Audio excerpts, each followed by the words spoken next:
tell you what, meet me later at Hopper's on Wilson and Lowry. We'll pick up where we left off.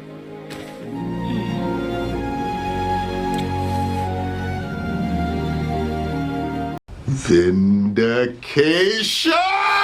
What's up guys, it's Lord Bother here with another video, and I gotta say, I am feeling a little bit smug today. Looks like I was right after all on the direction of Batman the Caped Crusader. It did end up becoming a woke DEI fest.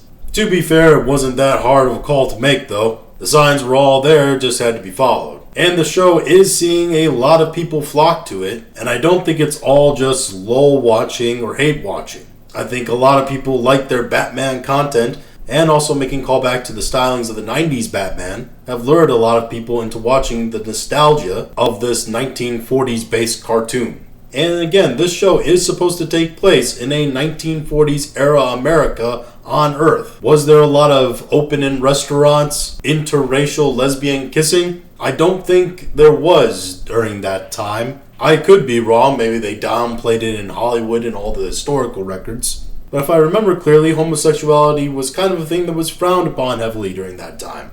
Going past that clip, we could see here more of those female characters gathered around talking about the situation and their feelings. As Neurotic says, we have Dr. Quinzel, Harley Quinn, Renee Montoya, and Barbara Gordon, Batgirl.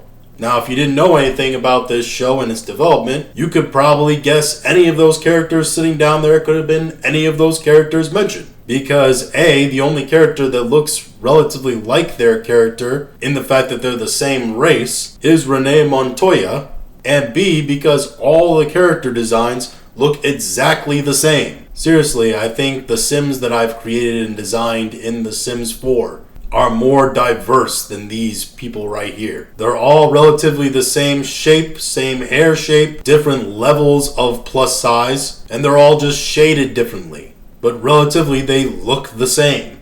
And when everyone's super, no one will be. The uncannily similar character designs reveal a whole lot about the mindset of the leftists that obviously created this show. It's another push within artistic realms to make everyone look more equal. All three girls depicted here are some level of plus size and look relatively similar, despite the fact that they are different races with different characteristics. Because at the end of the day, these kinds of creators don't believe in diversity. What they believe is in similarity. They want a diverse group, but they want the diverse group to all look the same. Because when everyone from every diverse group looks the same, they don't have to acknowledge failings of their own physically, or the unfortunality that they might themselves be ugly. And I say that as a person whose body is not in the greatest of shape, and I do not consider myself relatively handsome. Now, I haven't watched the show myself, and while I do like Batman, I have no real desire to watch this show from some of the clips that I've seen coming out of it.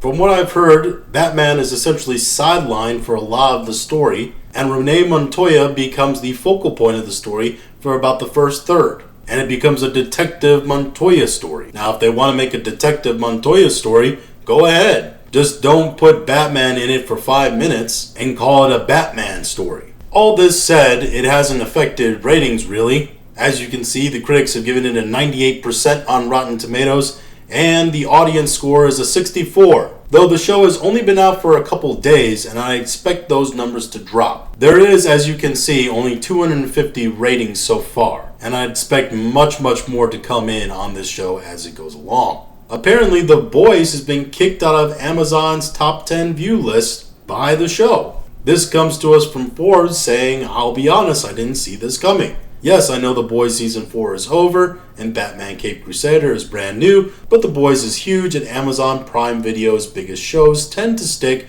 to number 1 for ages. But now there is clearly enough interest in the widely well-received Caped Crusader for its surge into that number 1 spot instead."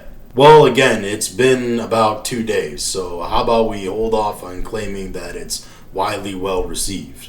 We haven't really even had time for a lot of reviews to come in yet. The 1940s noir version of Batman from Bruce Timm, J.J. Abrams, and Matt Reeves has debuted to stellar critic scores of 98% on Rotten Tomatoes. Well, of course, because critics love their non-historically accurate lesbian kisses in the 1940s. Audience scores are lower mainly for woke reasons, so that can be safely ignored. Great job, Forbes writers. You've proven again to a section of the audience that doesn't like content for a specific reason that you don't think that their opinions matter.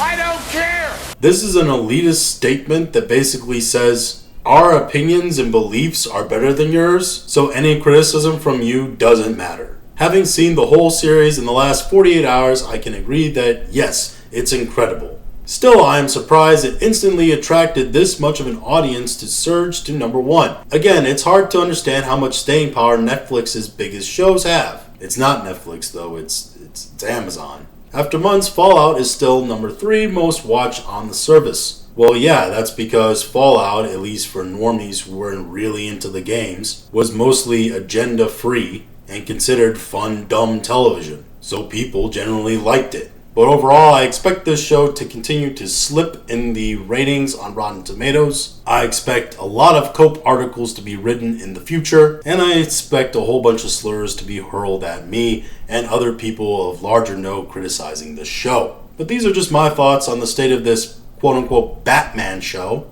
If you have your own thoughts, go ahead and leave them in the comments section. If you like this video, go ahead and like, share, and subscribe. If you didn't like this video, I appreciate you listening this long, and we'll talk to you again later.